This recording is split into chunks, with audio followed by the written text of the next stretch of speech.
மச்சி யாரும் இந்த வண்டி செம்மையா இருக்குது. இதுவா கஸ்டமர் வச்சு சர்வீஸ் கொடுக்குது. அப்படியாடா, என்னோட ட்ரீம் பைக் தான் இது. கண்டிப்பா இது ஒரு நாள் வாங்கணும். போட்டி பாருங்க. டேய் அதான் வேணாடா, கஷ்டமா வண்டின்ற கடை. புளிப்பாங்க ஆரம்பிச்சு சாப்பிடுறா. ஓ வேணாண்ணா, அதெல்லாம் எனக்கு எப்படி வேலையை பாடுறேன். நான் கேட்டுக்கிறேன். என்ன மச்சி போயிட்டு வரேன். இந்தா பிடிச்சிக்க. தேங்க்ஸ் மச்சி. தம்பி வண்டி ரெடி ஆயிடுச்சா? வண்டிலாம் ரெடி ஆயிடுச்சு சார். பையன் டென்ஷன் போயிருக்கான். இப்போ வந்து இந்த உட்காந்து வாங்க. எங்க போனோம் ஆளை காணும். என்னப்பா? இதோ சார் வந்துடுவோம் சார். ஒரு கால்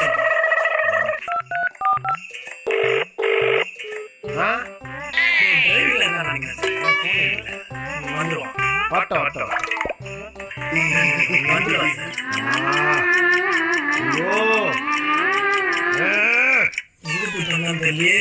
ஐயோ எவ்வளோ ரொம்ப தவறாரு. ஃபோன் வச்சுக்கிட்டே இருக்கானுங்க, எவனா இருக்கும்?